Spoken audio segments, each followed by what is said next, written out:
It's too late for Chance the Rapper. I know he just dropped his album Starline the other day, but this is 2 years overdue.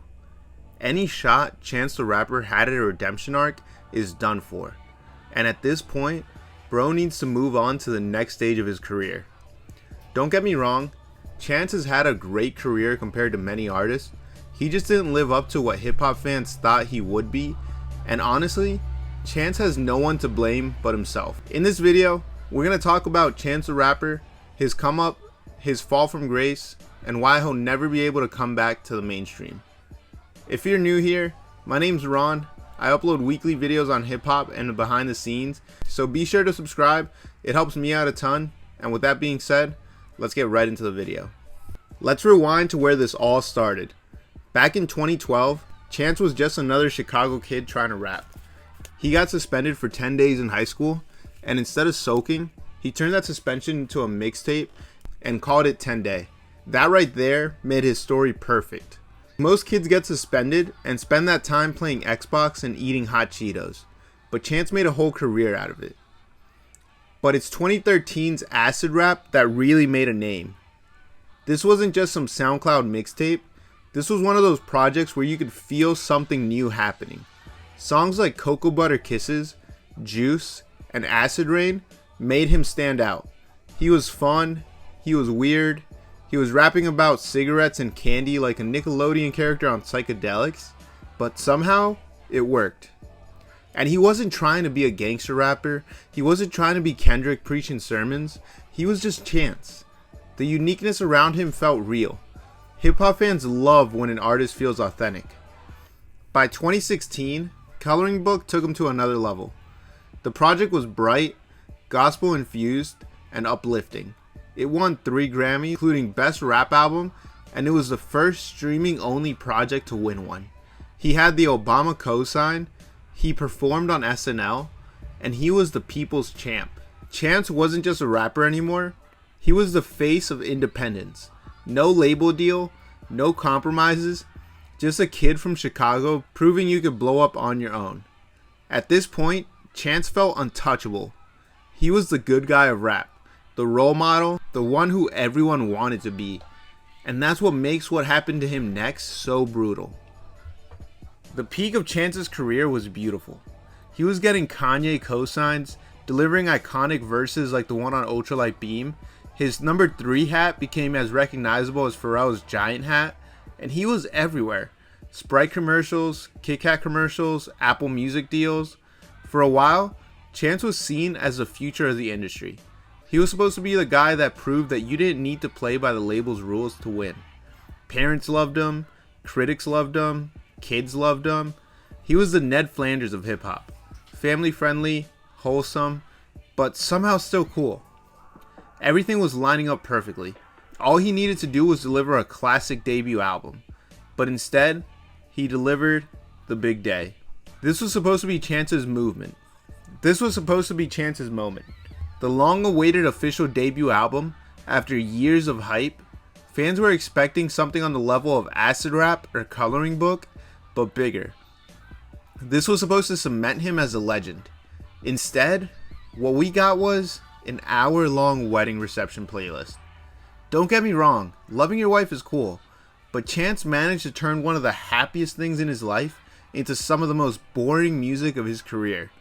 Songs felt cluttered, the features were all over the place, and the theme was basically I love my wife. And hip hop Twitter never let him live this down. The memes were endless. Every other tweet was I love my wife with a picture of Chance smiling in his 3 hat. His whole brand got reduced to a punchline overnight. It wasn't just jokes though. The album actually hurt his career. His tour flopped, he had to cancel shows because of low ticket sales, and that's a huge red flag for someone who just won a Grammy a couple years back. And here's the thing, Chance's biggest strength that he always had was independence. He didn't have a label to answer to, but that also meant when the music flopped, there was no machine to save him.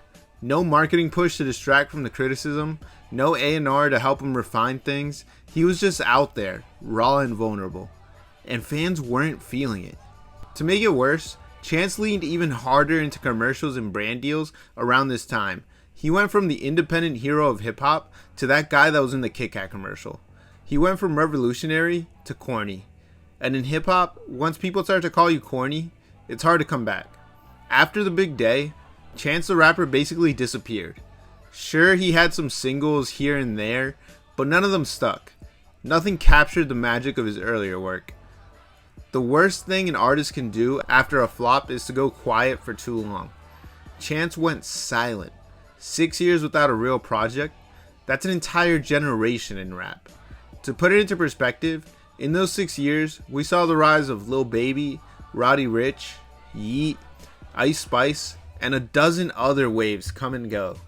The game has simply moved on. Chance didn't come off as mysterious, it just came off as he had nothing left. And when he did pop up in the news, it wasn't for music. It was for family stuff, activism, politics, or random commercials. That only made him look more out of touch.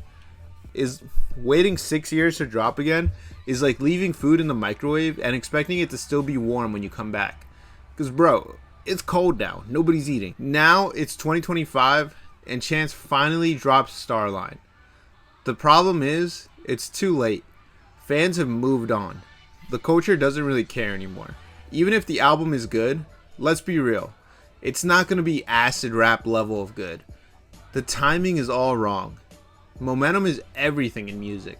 You can't disappear for 6 years after a flop and expect people to still be waiting. The big day killed his momentum, and the silence buried it. Dropping in 2025 is like showing up to a party the next morning and asking where the drinks are at. The party's over, and people are at work now. Even if Starline does have some bangers, the truth is Chance's chance has already passed. So what's the legacy of Chance the Rapper? He'll always have Acid Rap and Coloring Book. Those projects are classics that define an era, and he'll always be remembered as a guy who won Grammys without a label and proved that streaming could change the game. But he won't be remembered as a legend. He'll be remembered as a what could have been. A rapper that had all the potential in the world, all the cosigns, all the goodwill from fans, and threw it all away with one bad album and years of silence. At best, he'll go down as a respected figure who helped shift the industry. At worst, he's just a meme, the I love my wife rapper. Maybe Chance should pivot fully into activism, gospel, or being a cultural ambassador.